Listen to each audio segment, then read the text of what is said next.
Hey everyone, it's Ben Hardy here, and in today's video, we're reviewing a Jeep Wrangler Rubicon with the Xtreme Recon package. Before we get in this video, I want to give a huge shout out and thank you to the Doug Smith Jeep here in American Fork, Utah for giving me some time with this Wrangler. I'm going to include a link to their website in the description down below so you can check what they have currently. And then on a side note, if you want to save time and money the next time you purchase a car, link to my car buying guide in the description down below. Let's get into it.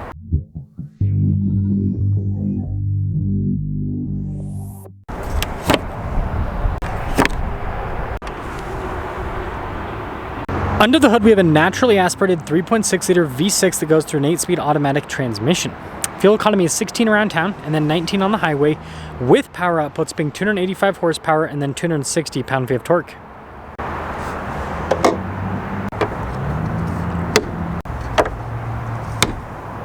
Now, before we move forward with this review, I do want to mention, if you want to see more videos just like this, then I recommend you subscribe because I post content every single day.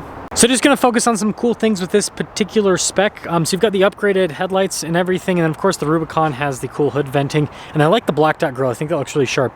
Because this is more of a baseline, we don't have the upgraded steel bumper, but you still have the recovery points on it. And so when you put it all together, I mean, it still has that cool Wrangler look, especially in this bright red paint. Now, a big part of the Xtreme Recon package is the fact that you have 35-inch tall tires from the factory. You also have 17-inch wheels, so tons of sidewall, as you can see. And then we still have a solid front and rear axle. And then the Xtreme Recon gets these little fender flare extensions, which I think look pretty cool. We've got rock rail protection there on the side as well. And with those 35s, you can see the side profile on this looks pretty sweet. Now, another big part of this package is the spare 35 in the back. You do have reinforcement here on the tailgate to help accommodate for that. And a Wrangler just looks so much better with the 35 in the back. I mean, come on. You can't go wrong with that. And then popping inside, more basic with material use with this. You still got soft touch down below. But you can see cloth seats here with this particular one. They're manually adjustable. And then so is the steering wheel as well. Getting in's not too bad with 35s. You just got to step up a little bit. Still get the nice gauge cluster, still get the nice steering wheel trim and everything here with the red stitching. Adaptive cruise control, you've got the big infotainment system. I think it's just a backup camera. We'll double check here. Actually, you can just put it in reverse. Yeah, just the backup camera, no front camera. Has heated seats and dual zone climate though, so that's a nice feature. Being a Rubicon, we've got front and rear locking differentials. We got our sway bar disconnect, you got auxiliary items, off-road plus, and then you got a traditional 2-speed transfer case. It'll focus on that. But yeah, I mean, other than that, it's just the normal Wrangler interior, but this one also has the top insulation. I guess that's another important thing to mention. And here's the window sticker for this. So you guys can see the Xtreme Recon's $4,500 for the package. And then again, this has a couple more options added on top of that. But there's your total MSRP, $66,265. Let's see how it drives and talk about the value of this.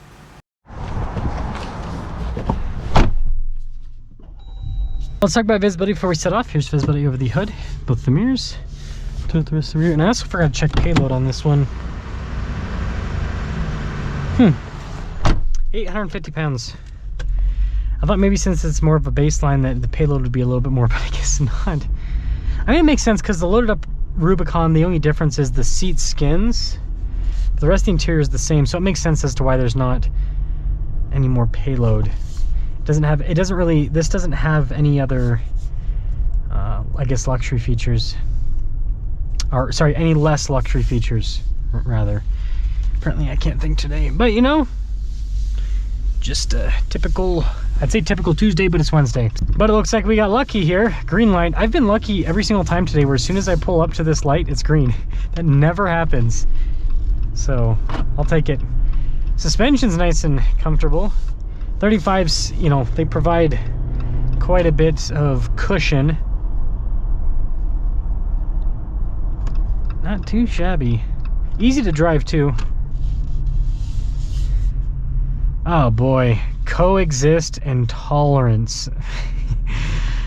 I think we know who's driving this van. Well, these, anyways, these cloth seats, I think they're nice. I like the new cloth seats. I think I've said this in other reviews. I think the new cloth seats are better than the previous cloth seats. I think the new leather seats, questionable. Because I like the leather seats that are in my 22 Wrangler. Transmission smooth.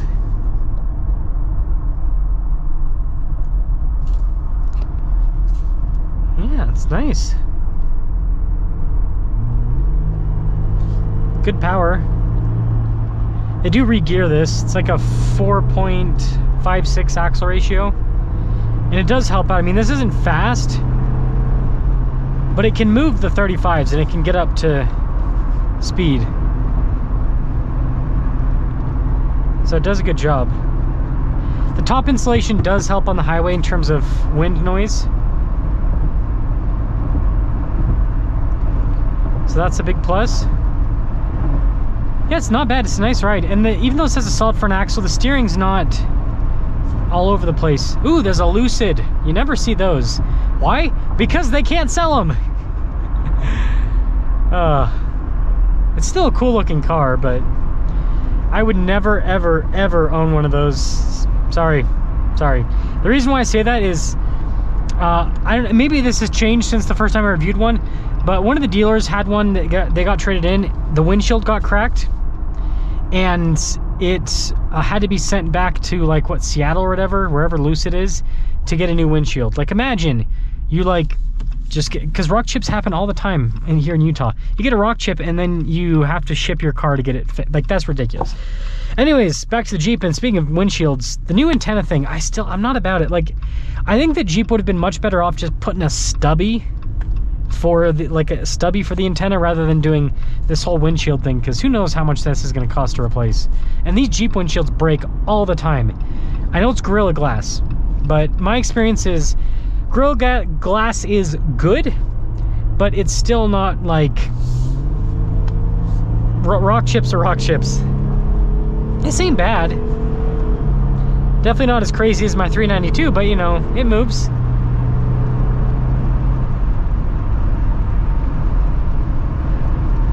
Yeah, now that we're going, because the wind was on our side last time, now that we're going against the wind, and a bit more noise, but it's not, you know, compared to Wranglers of past, it's not too bad.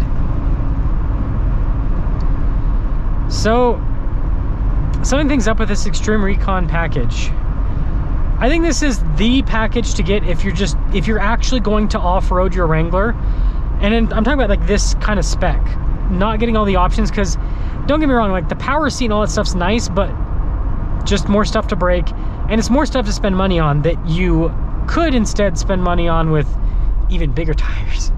Because the Xtreme Recon, because it's already lifted, I mean, you can fit 37s on this without lifting it more, but it's not bad. It's already, you don't have to re-gear it or anything because it's already been re-geared. And so I've seen a lot of people, they'll do like the AEV package on this, where they'll do the little lift. It's like a 0.5-inch lift on top of this, and then 37s, and then the Bilstein shocks, steering stabilizer, all of that. So yeah, it's a good package to build off of. But stock, I mean, this is already incredibly capable off-road. Not necessarily the most comfortable with the shocks, but in terms of just, you know, pure off-road ability, I mean, 35s and solid axles, this will take you more places than what 99% of people will even go with any sort of off-roader. I mean, and here's the thing that I've learned with the Wranglers. Gosh, yeah, that re-gearing really helps. The thing I've learned with the Wranglers is, like, because of how much ground clearance these have, and because of the solid axles with the, you know, the articulation they provide, you don't even have to use the lockers most of the time. Like, most off-roading can be done open differentials. Stabilizer bar disconnect is nice in the Rubicon to kind of help out with it, but you don't even need that. Like, I've done so much off-roading in my Wrangler personally, you know, diffs open and stabilizer bar connected, and it still just crawls up everything like a mountain goat. It's really, really cool. So like, you could do a Willys even, and those are incredibly capable off-road. So yeah, let me guys think about this Xtreme Recon Rubicon, but I think this is the off-road spec to get, because it's not fully bare bones. It still has some nice amenities to it, but it's, you know, quite a bit more expensive than a Rubicon X, which is going to be like, I don't know, mid-70s, I think, for V6. It's a lot. It's a lot of money. Let me know your thoughts.